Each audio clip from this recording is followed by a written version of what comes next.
DDMA की सख्त पाबंदी के खिलाफ दिल्ली के कई बाजारों के व्यापारी और संगठन दुकानदार हुए हैं परेशान। जिसमें आपको बता दें कि राजधानी में कोरोना के बढ़ते मामलों को देखते हुए डीडीएमए और दिल्ली सरकार ने काफी सारी पाबंदियां लगा दी हैं और अब इन पाबंदियों को लेकर के दिल्ली के अलग अलग बाजारों के व्यापारी डीडीएमए और सरकार के खिलाफ खड़े हो गए हैं, क्योंकि इन व्यापारियों का कहना है कि सरकार पूरी तरह से कोरोना को फैलाने के लिए इन व्यापारियों को ही जिम्मेवार ठहरा रही है और शायद यही वजह है कि सारी बंदिशें दिल्ली के व्यापारियों के ऊपर लगाई जा रही हैं।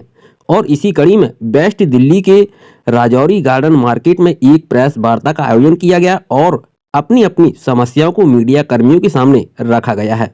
देखिए, जो सरकार का फैसला है, फैसला यहाँ तक तो ठीक था ऑड इवन तक। जब ये डबल मार पड़ गई odd even plus weekend curfew, तो उसमें रिटेल मार्केट भी अफेक्टेड हुई है और होलसेल मार्केट भी अफेक्टेड हुई है। अफेक्टेड दोनों के व्यापारी हुए हैं। रिटेल मार्केट जैसे मैंने आपको बताया, शादी ब्याह का सीज़न था, वीकेंड पे मार्केट ऑफ हो गई। होलसेल मार्केट में क्या होता है कि हमारा जो व्यापारी बाहर से आता है, जो डेली पैसेंजर होता है 200-300 किलोमीटर से, वो जनरल मर्चेंट का दुकानदार होता है, वो कई तरह की आइटमें ले जाता है। तो वो बड़ा कन्फ्यूज़न में रहता है कि आज जिस आइटमों को मैंने 2 आइटमें, 4 आइटमें, 6 आइटमें लेनी है, किसकी दुकान खुली होगी या किसकी बंद होगी। इस कन्फ्यूज़न के अंदर वो मार्केट में आना बंद हो गया। शादियों का सीजन है, बहुत दुकानदारों ने काफ़ी पैसा इन्वेस्ट किया होगा। देखिए सर, जैसे कि अब सर्दी का सीज़न चल रहा है, सर्दी के सीज़न का माल दुकान के अंदर पड़ा है और ये हमारे होलसेल के लिए और रिटेल के लिए, होलसेल के लिए सिर्फ 15 दिन होते हैं और रिटेल के लिए बेचने का 1 महीना होता है। जैसे ही सर्दी थोड़ी ढलान पे आएगी, ये माल बिकना बंद हो जाएगा और ये माल नहीं बिका तो 1 साल तक ये स्टॉक पड़ा रहेगा। अगले साल ये स्टॉक जो होता है लगभग डेड हो जाता है। कारण क्या है कि नई आइटम आ जाती है और इस आइटम को कस्टमर पसंद नहीं करता। ये इन्वेस्टमेंट भी जाती है, प्रॉफिट भी जाता है और नुकसान अलग होता है। और दिल्ली के व्यापारी तो प्रभावित नहीं होंगे। आपने कहा कि 250-300 किलोमीटर के दायरे से शहर से जो व्यापारी आते हैं, उन पर किस तरह का प्रभाव पड़ रहा है? देखिए सर, जब यहाँ से माल नहीं जाएगा तो माल वहाँ भी नहीं पहुँचेगा, तो ये एंड कंज्यूमर के ऊपर पड़ेगा। मैं कई बार व्यापारी उसका फ़ायदा भी उठाता है। लार्जर स्केल पे इसका नुकसान होगा। हाँ, लार्जर स्केल पे इसका नुकसान होगा, ज़रूर होगा। सर, अपना पूरा नाम और अपना डेजिग्नेशन? मेरा नाम देवराज बवेजा, अध्यक्ष दिल्ली व्यापार महासंघ, जनरल सेक्रेटरी कन्फेडरेशन ऑफ सदर बाजार ट्रेड एसोसिएशन।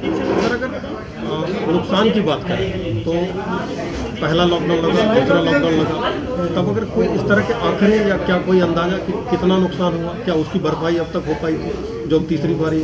देखिए सर, पहले लॉकडाउन में और दूसरे लॉकडाउन में नुकसान की भरपाई का आंकड़े का सवाल ही पैदा नहीं होता, क्योंकि जो लॉकडाउन था वो 60-60 दिन तक गया। तो वो नुकसान क्या, नुकसान ही नुकसान था। उसमें फ़ायदा तो एक तो होता है परसेंटेज, कितना परसेंटेज नुकसान हुआ, तो 100% नुकसान था जब 60-60 दिन वो मार्केटें बंद रहीं। और दूसरे लॉकडाउन में मैंने आपको बताया कि सेंट्रल गवर्नमेंट की तरफ से इमरजेंसी क्रेडिट फैसिलिटी मिली और जो इंटरेस्ट रेट घटा वो व्यापारियों को बहुत राहत दे गया था। और अभी भी हमारी यही मांग है सरकार की, केंद्र सरकार की क्रेडिट फैसिलिटी मिली और जो इंटरेस्ट रेट घटा वो व्यापारियों को बहुत राहत दे गया था। और अभी भी हमारी यही मांग है सरकार की, केंद्र सरकार से भी, दिल्ली सरकार से भी, कि हमें केंद्र सरकार से EMI का, इंटरेस्ट रेट का और इमरजेंसी क्रेडिट फैसिलिटी दे और दिल्ली सरकार जो हमारे इलेक्ट्रिकल फिक्स चार्जेस हैं या अदर्स और मामले हैं उनके अंदर राहत दे, तो व्यापारी कुछ हद तक सर्वाइव कर जाएगा। अदरवाइज़ आज की डेट में इसके बाद व्यापारी सर्वाइव ना कर पाया तो दुकान बंद करने के सिवा उसके बाद कोई चारा नहीं रहेगा। उनका क्या होगा? उनका तो स्टॉक ही खराब हो जाएगा। तो हमारा ये कहना है कि वीकेंड कर्फ्यू में दे दें, बाकी 5 दिन हमें कारोबार करने दें। उसके लिए सरकार जो सख्ती का पालन करे, कोरोना प्रोटोकॉल का पालन करवाए। मार्केटों से होता है, तो सरकार हमें ऐसा करे, इमरजेंसी क्रेडिट फैसिलिटी इस बार भी दे, अब इसके इलेक्ट्रिकल चार्जेस हटाए। EMI की फैसिलिटीज मिली थी हमें, भाई आप 6 महीने तक EMI जो आगे पोस्टपोन कर सकते हैं और उसके ऊपर हमें कोई मल्टीपल इंटरेस्ट नहीं देना पड़ेगा। इस तरह की फैसिलिटी मिली थी हमें, लेकिन सेंटर से दिल्ली सरकार से। तो आपकी दिल्ली नगर निगम से संबंधित कोई हमारे को राहत मिल सकती होगी तो जरूर मांगेंगे।